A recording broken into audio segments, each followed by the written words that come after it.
Hey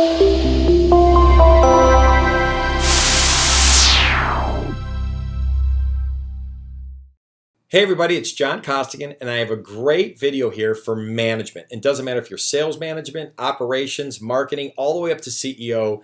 I'm going to tell you a story. And the reason why I say CEO is I just spoke last week to 7 CEOs. I'm part of a Vistage speaking group as well. And I spoke to 7 CEOs, and I've always said that the cool thing about talking to 7 CEOs is these men and women, they're CEOs. And it's kind of neat when you get that audience, right? And you get them for 3 hours. So I'm going to tell you where they start looking at each other going, holy cow, this story is really hitting us in terms of how we're looking at our organization. Okay, so let me tell you the story. It's called the fish story.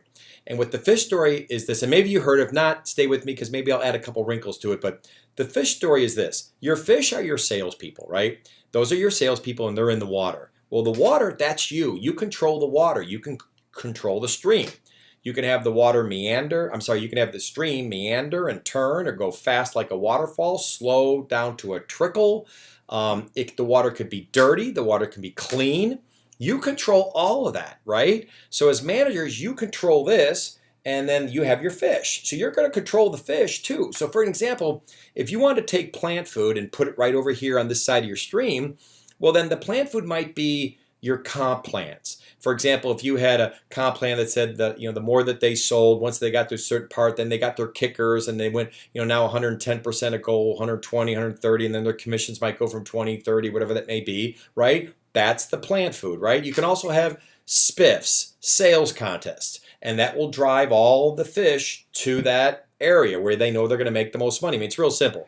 The fish are going to go where the food are at. Sales reps, for lack of a better term, they're kind of coin operated, right? You put the coin in, this, you know what you're going to get, right? Well, same thing here. You put the food here, they're going to go there. You put the comp plan, you put the money here, they're going to go there, correct? So there's no secret there. Well, one of the challenges that I see with a lot of companies is management is muddying the waters. And let me give you an idea what muddying means.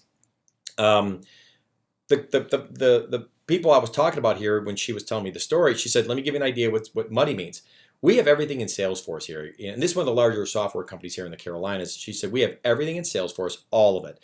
But apparently what's been happening is some of the sales reps have been taking the support people, like support engineers or software engineers, on the road with them. And then when they come back, sometimes they'll go, so how'd the call go? And the engineer's going, I don't even know why I was there, in case there was a question asked, but I hardly said anything. So management started saying, we're spending a lot of money having somebody take somebody with them, which probably wasn't even needed. So they stepped in. I think operations might have stepped in and said, hey, we're going to make you fill out this form. And on this form, it was a manual form. So it was either Word doc or Excel, but you had to fill out your name, the date, the company, the opportunity, why you want to bring this person. You had to fill all this stuff out. So meanwhile, it's taken all this time for a rep to do all this work just to bring someone with them on the road. And meanwhile, 90% of the whole opportunity and the stage and where it's at, it's all in Salesforce. So they're virtually making them duplicate all the work again manually.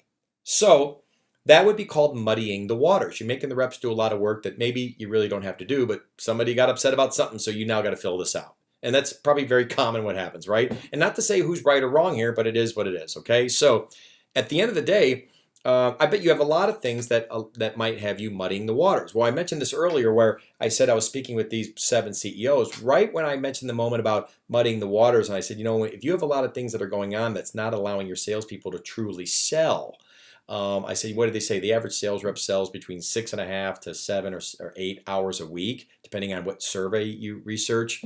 I said, you start doing stuff like this, you're going to start knocking those numbers down. It's going to be harder for them to make their numbers. Well, that's when these 2 people, actually it was Rob and Bruce, their names, they both kind of said something, and I kept speaking, and I kind of waited for an appropriate break, and then I said, hey, I noticed you 2 guys, you'd said something. What'd you mention? They go, boy, we're muddying our waters. And I said, really, how? And of course, when you're in a small, intimate session like that with 7 people, and I got 3 hours with them, we start drilling down, and they start voicing their opinions. The next thing you know, the whole room lit up with what they're all doing in their organizations as well.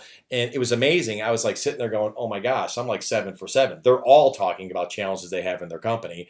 And it was just specifically of what they're probably making their reps do that might be muddying the waters. So and now, by the way, before I get done here, let me finish this off. It's not just fish. So let me make sure you know the rest of this. So if you do go tell this to your managers or all the way up to the CEO, maybe you send this video off to your CEO, go, hey, take a look at this. What are your thoughts? Okay.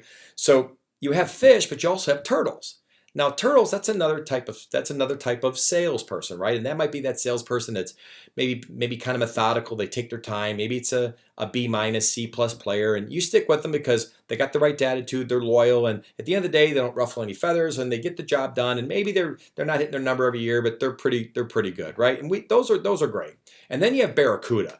Those are the people who drive you crazy, right? The barracudas, they're quick, they're fast. It's take no prisoners. They get the big deals. They bring in a ton of revenue, but they're a thorn in your side. They want to break the rules.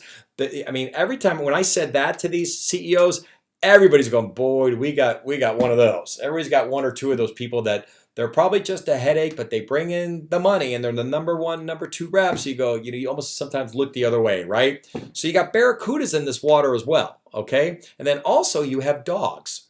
Well, dogs can swim for a while. Then they got to get out. And how I look at dogs sometimes is people where they probably shouldn't be in sales. Maybe they should go somewhere else. I'm not saying, hey, go fire the dog. But I have a story of it. My next door neighbor worked for the Ball Corporation in Muncie, Indiana years ago, and they were going to let go of the salesperson that they had in the organization. They were about to fire him, and he liked the person so much. He said, let me talk to him. He had this great interview. They went out to lunch, and they had an interview, and he really got to know him, and he came back. He goes, I don't think you ought to be in sales. I think you ought to be over here. This is really your skill set. So they put him into customer service, and as he was telling me his story, he said, John, that was like 8 years ago. He now is the vice president of all of it. He runs all of it, and he's phenomenal at it. So sometimes it might not be about firing the rep. It's just about, hey, let's go find a place, because we all know it's hard to find good people. If you find a good one, especially where I'm at, if you find a good one, don't ever let them go. Find a home for them somewhere, because it's just hard to find good people, right? So at the end of the day, you now know the fish story, okay? Your fish are your sales reps. You can put the food where you want. You have the ability of making the stream any way you want. Try not to muddy it. And I can tell you, if you tell this story on and on, heck, you could probably tell this to your customers, and they might say, boy, do we muddy the waters here. Depending on what product you sell, if it's worth the conversation. If you can connect that story to what you may or may not do for your client. Maybe you're doing consulting. Maybe you're like me. Maybe you're doing training, right? So at the end of the day, hope you enjoyed the story. I hope it really helps your company and maybe gives some people some clarity where you can start to say, hey, let's write down the top 3 or 4 things on a whiteboard of how we're muddying the waters for our salespeople. I think it's going to be a good story for you. Good selling. Take care. Hey everybody, John Costigan here. The toughest part to any sale is getting in the door, right? Tell you what, click on the URL below this video or go to costigantraining.com/free week. Take the first step of solving this huge problem of getting in the door. It's 5 days, 5 clips, less than 5 minutes. Click on the link. We'll see you in a few seconds.